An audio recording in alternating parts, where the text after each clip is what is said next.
This is the Lone Crater YouTube. We hope this video helps. You start by confirming which AirPod you need to replace and why, lost or damaged.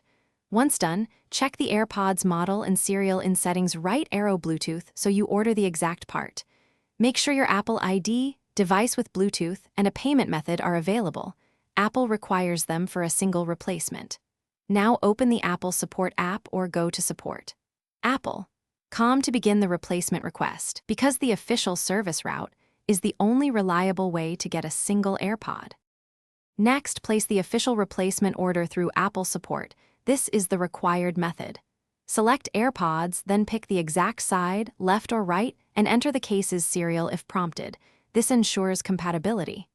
Choose your service type: mail-in replacement, technician pickup, or same-day Apple Store if available.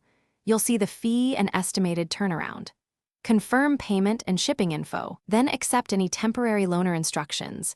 If offered so you're ready when the replacement arrives. Place the new AirPod into your existing charging case and close the lid for about 15 to 30 seconds so firmware can settle. Once done, open the case next to your iPhone or iPad and follow the on-screen pairing prompts. This links the single AirPod to your existing pair. If pairing fails, make sure the case has charge and reset it by holding the setup button for about 15 seconds, then retry. If problems persist, contact Apple Support for post-replacement assistance. Thanks for watching. Consider subscribing if we helped you.